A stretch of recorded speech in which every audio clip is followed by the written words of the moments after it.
কেন্দ্রীয় সরকারের নতুন শ্রম কোড নিয়ে বিতর্কের শেষ নেই। এর বিরুদ্ধে ইতিমধ্যেই পথে নেমেছেন বামপন্থীরা। জেলা থেকে রাজ্য জুড়ে দফায় দফায় চলছে প্রতিবাদ মিছিল, সভা ও সমিতি। শ্রম কোডের বিরুদ্ধে ফের বৃহত্তর আন্দোলনের পথে নামতে চলেছে শ্রমিক সংগঠনগুলো। দেশের 10টি শ্রমিক সংগঠন 12ই ফেব্রুয়ারি সারা ভারত শ্রমিক ধর্মঘটের ডাক দিল। আইএনটিইউসি, এআইটিইউসি, এইচএমএস, সিআইটিইউ সহ 10টি কেন্দ্রীয় শ্রমিক সংগঠন এই বন্ধে অংশ নেবে।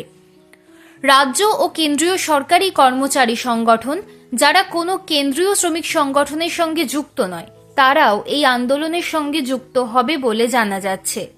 9 জুলাই শ্রম কোডের প্রতিবাদে সারা ভারত শ্রমিক ধর্মঘট হয়েছিল। বিক্ষিপ্ত কিছু ঘটনাকে বাদ দিলে তা সার্বিক সফল হয়েছিল। তাতেও রোখা যায়নি কেন্দ্রীয় সরকারকে। নতুন লেবার বা শ্রমিক কোড আনা হয়েছে। সিটুর সর্বভারতীয় সম্পাদক তপন সেন এক সংবাদ মাধ্যমকে দেওয়া সাক্ষাৎকারে বলেছেন,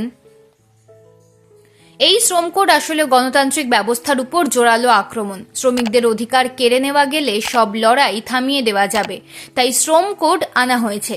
আমরা এর প্রতিবাদ করে আসছি শুরু থেকে, সেই পথ থেকে সরছি না, তাই আবার দেশ জুড়ে ধর্মঘট ডাকা হয়েছে।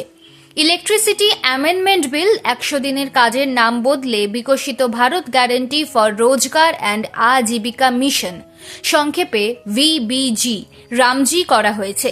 শ্রম কোডের পাশাপাশি সারা ভারত ধর্মঘটের ইস্যু হিসেবে তুলে ধরা হবে এই দুটি বিষয়কেও।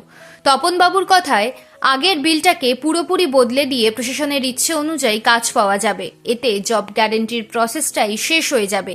গ্রামীণ রোজগারের আরও সংকুচিত হয়ে আসবে। এই সমস্ত ইস্যুও থাকবে।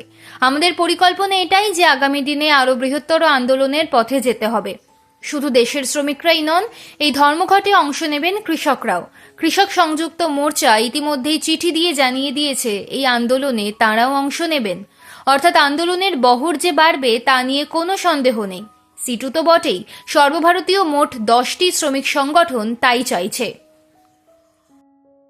9 জুলাই সারা ভারত শ্রমিক ধর্মঘটের সময় বিক্ষিপ্ত ঘটনা ঘটে গিয়েছে। এক বামপন্থী নেতাকে সম্মানহানিও করা হয়েছিল, যা নিয়ে সোচ্চার হয়েছিল বাংলার সিপিআইএম। এবার কি পশ্চিমবঙ্গে বন্ধ পুরোপুরি পালন সম্ভব হবে? তপনবাবুর স্পষ্ট মন্তব্য, এমনটা 2011 সালে তৃণমূল ক্ষমতায় আসার পর থেকে বারবার হয়েছে, কিন্তু এখন আর পারছে না। 9 জুলাই যে সারা ভারত শ্রমিক ধর্মঘট হয়েছিল, তাতে কিন্তু জুট মিলগুলোতে বন্ধ সফল হয়েছিল। এই ধরনের কর্মকাণ্ডের সঙ্গে বামপন্থীরাই নিরবচ্ছিন্নভাবে জড়িয়ে রয়েছেন। এই ধর্মঘটেও একই রকমভাবে তাঁরা রাস্তায় নামবেন। 12ই ফেব্রুয়ারি সারা ভারত ধর্মঘট যখন হবে, তখন বাংলা বিধানসভা নির্বাচনের আবহে থাকবে। ফলে শ্রম কোডের মতো ইস্যুর বিরুদ্ধে লাল ঝান্ডা আরও আগ্রাসী হয়ে ময়দানে নামবেন, তাতে কোনো সন্দেহ নেই।